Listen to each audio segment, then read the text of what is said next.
Hello and welcome to Happy You Asked, the podcast where we explore a little thing called happiness, one awkward conversation at a time. And I'm your host, Erin Claire, coming once again from Massachusetts this time, where it is still so cold. Actually, it warmed up to like 31, and I was like, ooh, balmy shorts weather. Feels lovely.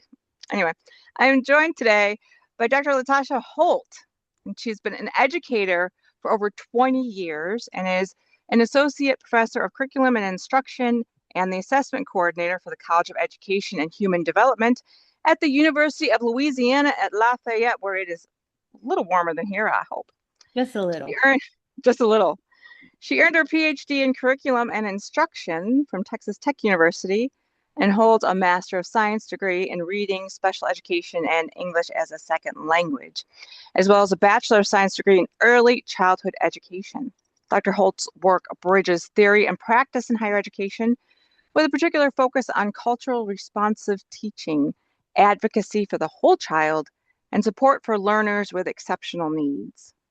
Driven by her daughter's journey with adrenal insufficiency and epilepsy, Dr. Holt works to bridge the gap between complex academic concepts and the lived experiences of those with exceptional needs. She serves on the boards of Danny's Dose and volunteers with NORD and Make a Wish.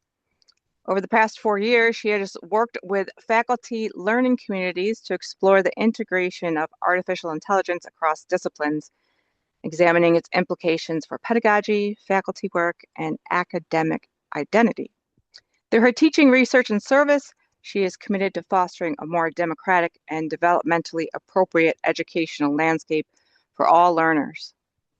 Tasha, it's so wonderful to have you on the show. Oh, Welcome. wonderful. That's the longest intro, but you got to get it all in there. So you did great. Thank you I so much. loved it. It's an honor. Thank you. And I have to tell you, I got to work with you a little while over the window, and you were like the coolest, mysterious professor. So I'm like Ah, so honored to be here with you. oh I'm my, like, I have arrived. I loved it. oh my God. Oh, thank you. I mean That it. you just made my week. Seriously, I was, Seriously, I loved it. I was junior, a little more junior faculty, of course, but I was so excited and I appreciate you and your family. So it's so good to be here. oh, bless you. Thank you so much for that.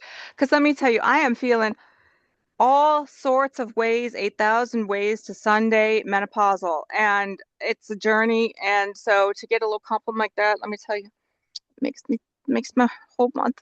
Love you. Love you. You were just the coolest thing around, girl. My southern drawl right there. But Oh, I love you it. I are love it. someone that you were always quiet. So I've been keeping up with your podcast and I'm like, she's just the coolest. Like the Oh, quiet thank you. cool. I love it. Thank Uh, you for having me. I'm just filled with of anxiety and neuroses is really all it is. And tons That's of them. And I just own them now. I'm like, yeah, that's just how I am. yeah, that's it. That's it. Well, I'm so glad to be here. Yay. Okay, everybody gets the first same question. Okay. What is your definition of happiness? Oh my gosh, I'm so glad I had these questions first because I went down my own midlife whole rabbit hole of trying to figure that out. I really think that the definition of happiness is knowing that the people that you love, that they're okay, and Mm, knowing that your life, as hard as it is, because everyone has a very hard life in their own way, I really think that your life still matters. There's still something that matters about you. And I really believe that that happiness is in a way that you can impact or help someone else. So, mm. yeah, I think I that's it. love all those. Thank I love you. those. What I also love is every single person I've interviewed has had a different definition. Like there's never been the Yeah. exact same one. I worked hard on that. So I I love it. appreciate it. Yeah. And every definition I've heard is correct. I've never been like, no, I'm done with Right. this because you are so wrong. Right. Right. Like it's murdering people. I mean, no one's doing anything like that. Like, Yeah. We don't want to edit that. no, You'll have to edit that out. no, I'd just be like, and this interview's over. Good day to you. Didn't see the light of day. Be Right. like, and get some help for you. But yeah, they're all been brilliant, and this is no exception. Well, thank you. I think I'm a mom and my children and my family, them being safe and well and seen and supported.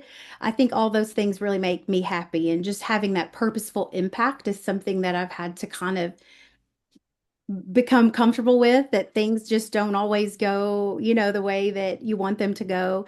And just that there's some calm after the chaos. If you could just make it through the chaos, there's some calm after the chaos. Now, in the chaos, I'm going to be like mad if you tell me that, but because I don't want to hear it that it's going to get better because I want to vent, but that there really is some calm after the chaos.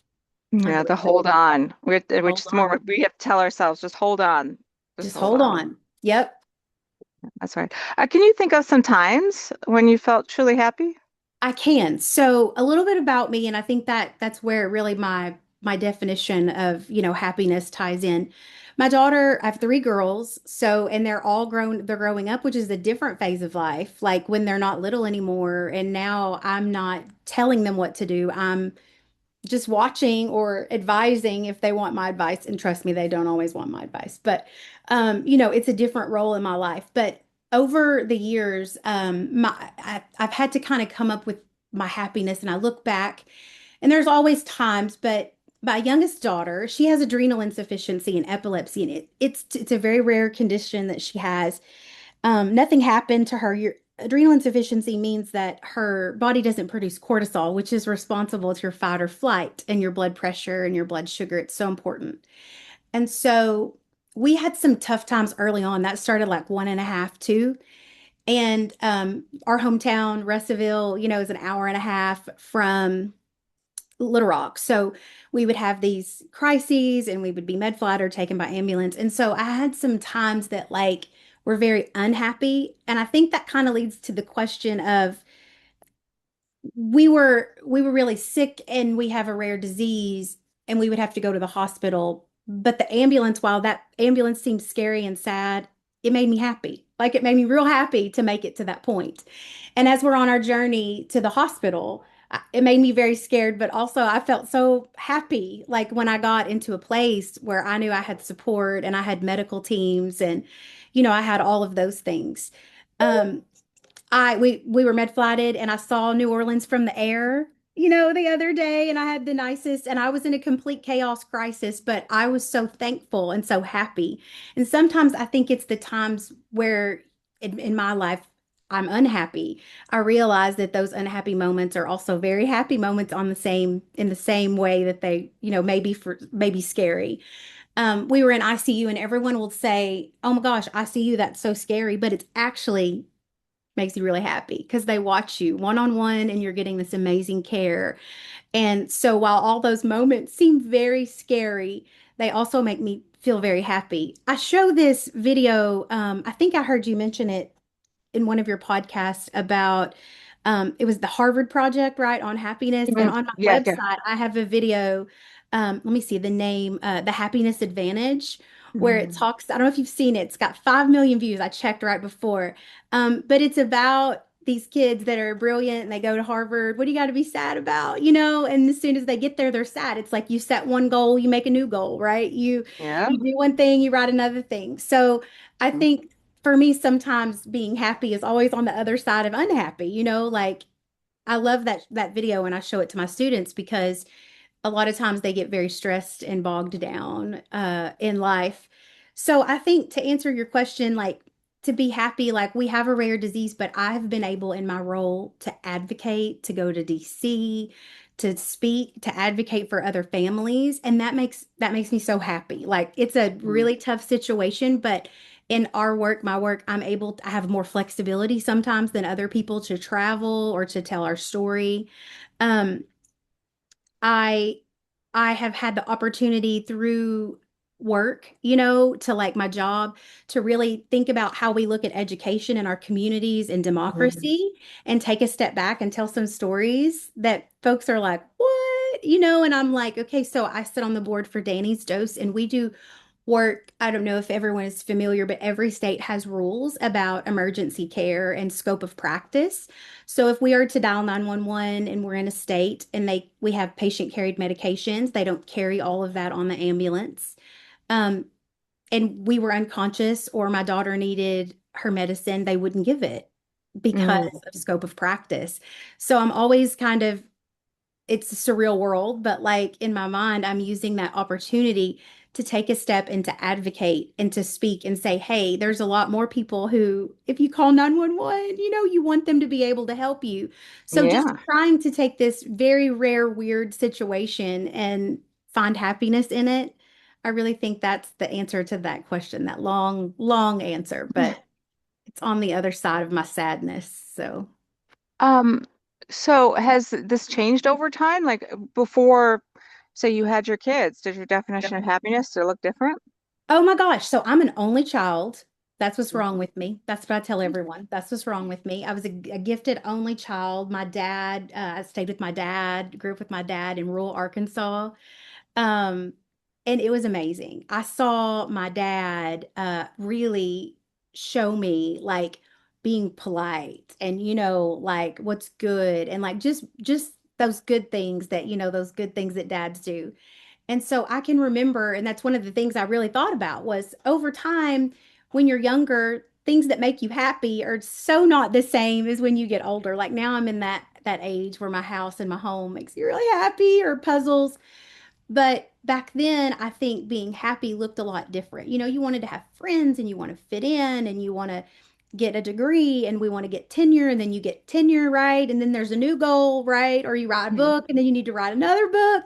So, like, over time, it really has changed and evolved. And I think having such a strong foundation has been really good. So, growing up, only child, all the only children out there. I was a first gen college student. I don't really know how I made it. Like, my parents supported me and loved me, but they didn't have that experience.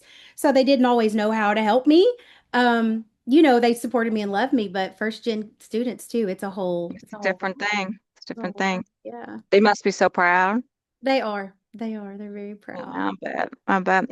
Well, you were talking about that happiness project, the Harvard one, and that, along with lots of other neurological studies, really say like that's the key Mhm. is if you find happiness in the future, right? Right. It's not ever going to be right now. So whatever the right now is, if it's in an ambulance, if it's here, if it's there, what is also happy in the right now, even in the horrific, situations. Yeah, Right. Right. 100%. Exactly.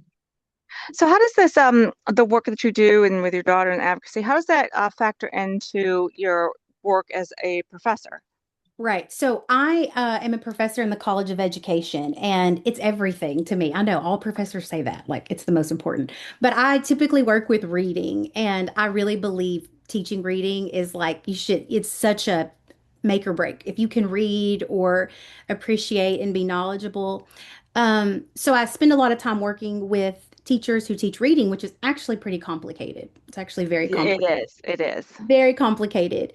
But in my role, I also have special education background. So I get to get in front of a lot of people who go on to do amazing things exponentially. And like, I get to stand there and say, hey, when you're a parent, or hey, if you're a parent, or when you're in your classroom, this is what a parent might think from that perspective. I Mhm. mentioned a little bit of AI. I've been doing a lot of work. It's got some great things and it's got some not so great things. But my interest in that in my own career was really around it took forever to get a diagnosis, and a lot of rare diseases take forever to get a diagnosis. It's about 7 years is the average. And I thought, how neat would it have been if we had some sort of AI simulation in the nursing sim lab Mhm. that could reenact these situations? So for us, my daughter would be unconscious and her blood sugar would be 40, and we'd be in Russellville, Arkansas, and I would carry her to the car and go into our little hospital, the only one we have. And I would say we needed, an IV D10 glucose, and they'd put an IV in, and her blood sugar would still be 40 or 50, and they couldn't figure it out. And actually, they asked me one time, did she get into insulin? And I was like, how does one get into insulin? Like, Yeah. We're so- you get into insulin, but they just couldn't figure it out. So my interest in my work really connected to AI and teaching and learning and like using it for the good, right? Like really figuring out how to take what you have in that part of your life and write about it. A big, big fuss, can I tell you, can I vent? This Yeah. week has been about the cell phone laws that have been in place to really ban cell phones in the schools. There's a Yeah. big Yeah. movement that and how it impacts students, their mental health, and all of the things. Now, listen, I would be really sad if someone took my phone. So I have different feelings about cell phones and the way we our cell phone etiquette, right?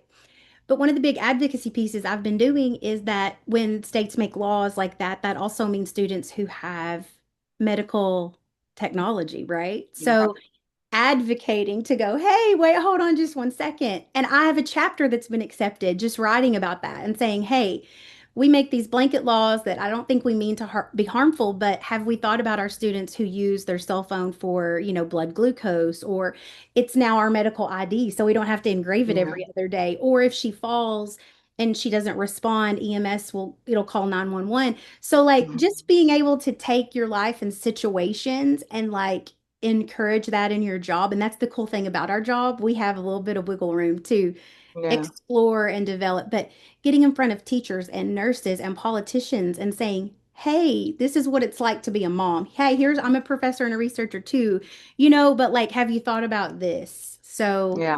just That continue. cell phone thing, it also gets me because it's happened in Arkansas. So my son, we have to deal with it. What's annoying, of course, is picking him up when you can't talk Right, to him. But the big thing for me is our goal is to educate. And one of the main things we have to educate now is how to properly use cell phones. And let me tell you, as someone who has to take a lot of public transportation, it's a problem. And it's less of a problem with the younger ones. That's the yeah, issue I'm finding. It's a problem with older generations. And I think right now they're the ones making the laws and they don't understand it. And I think the I, younger ones actually have more of a sense of what's appropriate and not, and that could be honed within the right, K through 12 space. right. That's No, my 2 cents. Nobody asked my ask, but I I'll tell agree. you There's this. those pouches that like kill cell phone signals. And like, I totally agree with you. I definitely think we need to work on it. I wrote a book called, it's the longest title in the world, but it was about John Dewey. It's called Revisiting John Dewey. And basically, he's like my hero of education. He went to Columbia, and I got to go and like, oh, John Dewey walked these halls. Like, it's such Mhm. a nerd thing. But he was big on democracy and he was big on, community. And one of the things I wrote about in there was that we have a lot of technology at McDonald's that we don't have at our schools. Like Yeah. schools have got to get on board.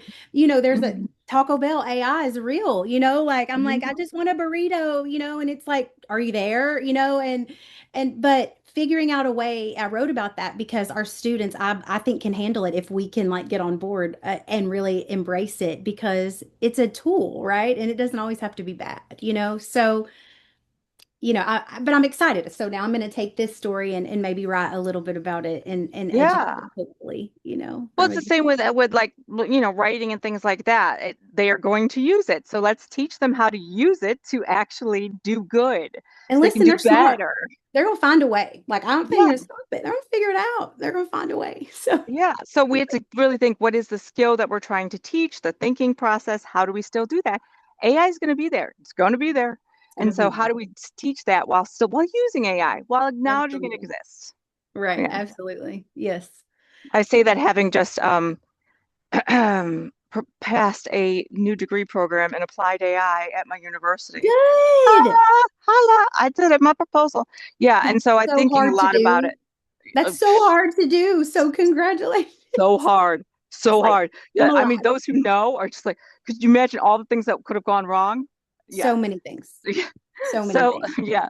But that same idea of, applying AI in smart ways, everybody's going to need it, all the businesses, all the places, because we have to think that way instead of saying ban it, because that's just silly. That's like, It is silly. And it's just, on that note that you'd asked just about my job, mm, I've been on another kick because um I want service like this that you're doing with this or service to be valued differently. Because in higher ed, sometimes it's not always appreciated. Grants are great, mhm, they bring in money, but sometimes that's not the thing that's making the most impact. So, in my opinion, so although you have grants, I'm yeah, not hating, but putting these things on my Vita and saying, hey, these are really important things in a time where we need some happiness or we need to think yeah. about advocacy.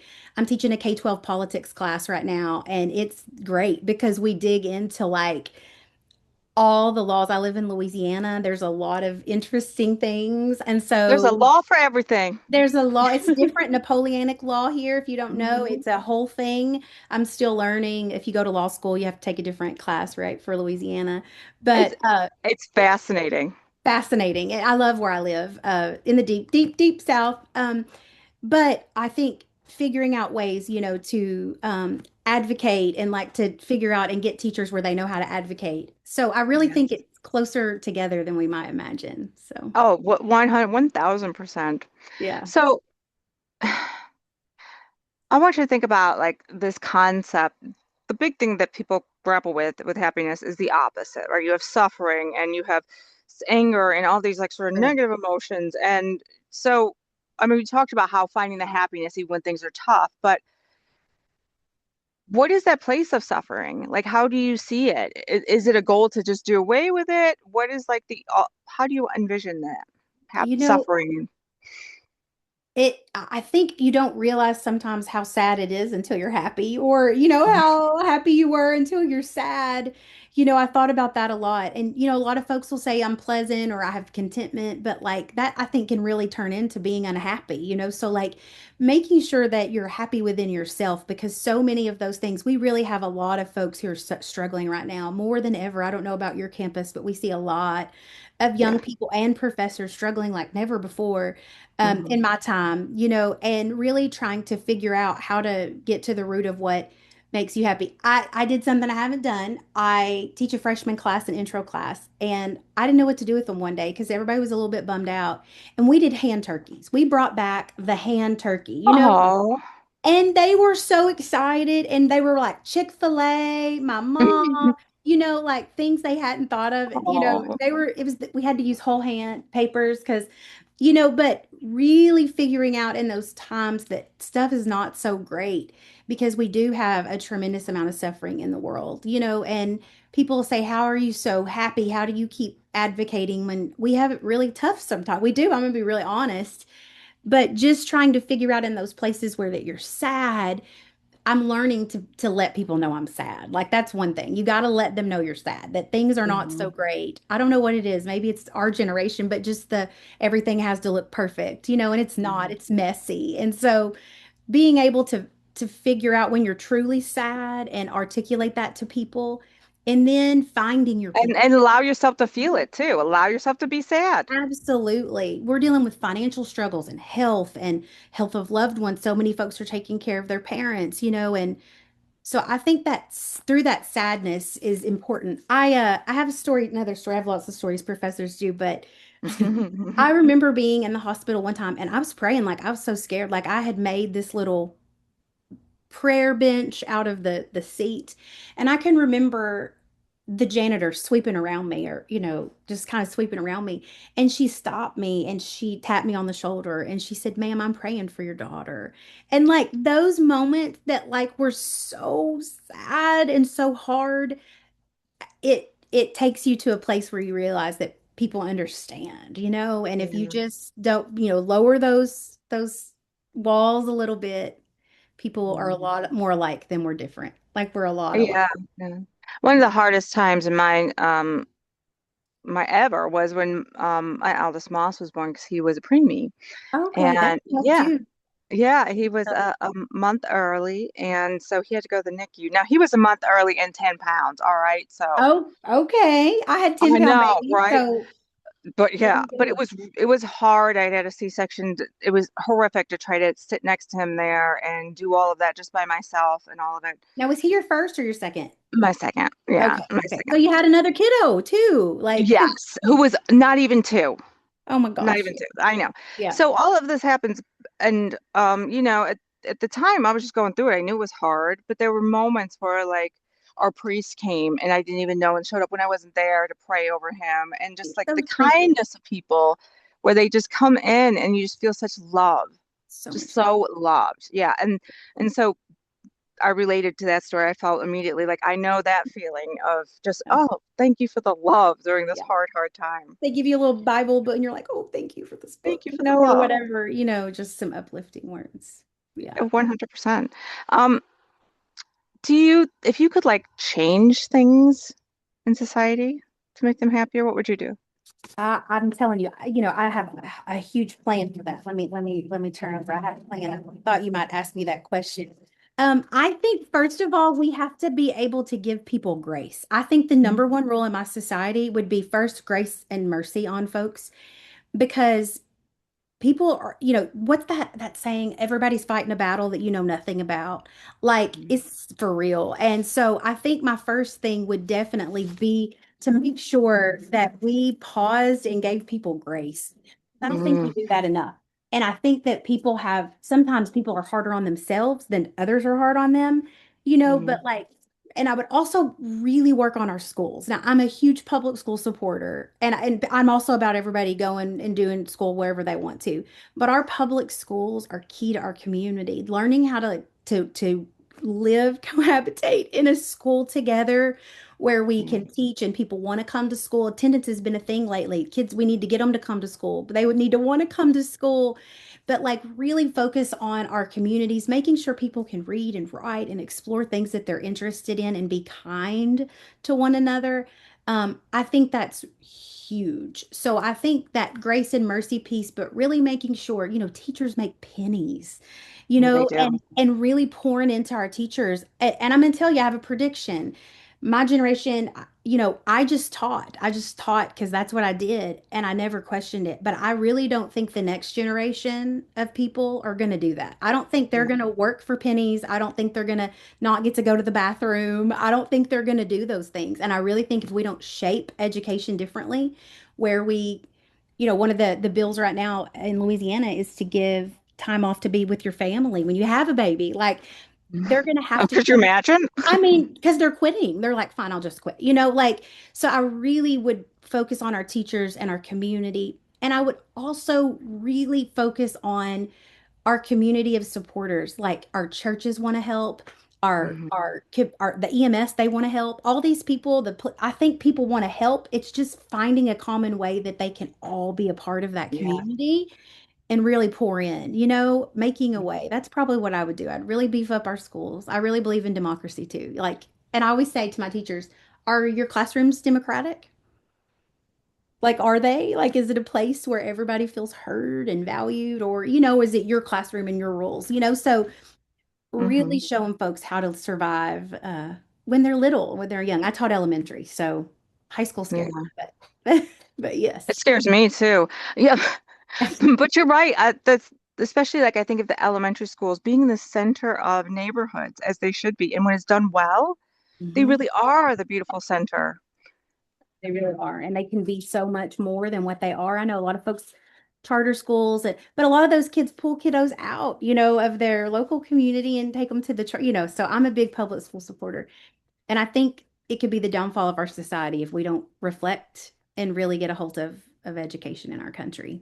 I I do. agree completely. I agree. I would though. I'm an educator, so I would agree completely. Yeah. All right. I only have two questions. Okay. I got it. You got them. All right. Number one is the one that is hardest for the people.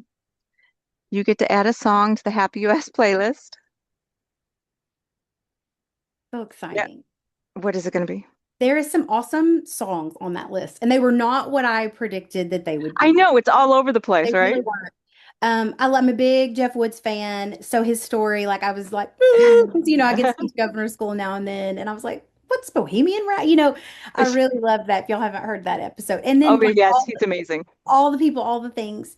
There's a song by Martina McBride, and I listen to all kind of genres, but it's called In My Daughter's Eyes. And I looked up the history on this song, and this song was written by a person whose brother had a daughter, and he wrote the song. And then Martina McBride has three girls, and I have three girls.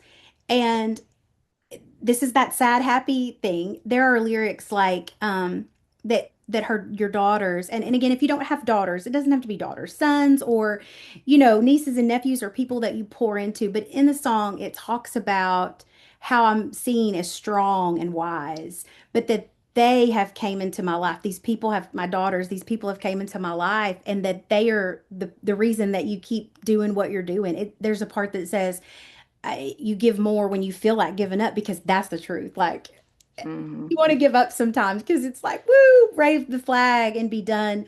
But it also says, I've seen the light in my daughter's eyes. And that's so important because we do pass this torch or over generational time. The legacy we leave behind, I really believe that passes on down the line. And that song for me 1,000%. that song. Now, let me tell you, I don't know if you know Tom Bagby, right? Tom Bagby's from our hometown.